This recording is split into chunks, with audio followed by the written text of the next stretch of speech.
Mga boss, ito bagong pasyente na naman. Ang model nito ay 2021 Chevrolet Tahoe 6.2 V8 engine.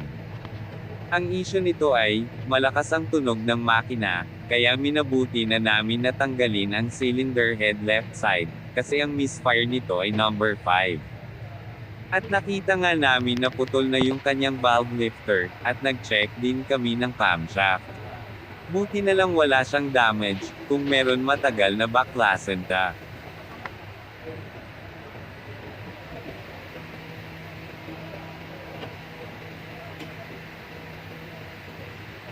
Nakikita nyo ba yung sports car na yan? Kami rin gumagawa niyan. Issue nga pala niyan, propeller.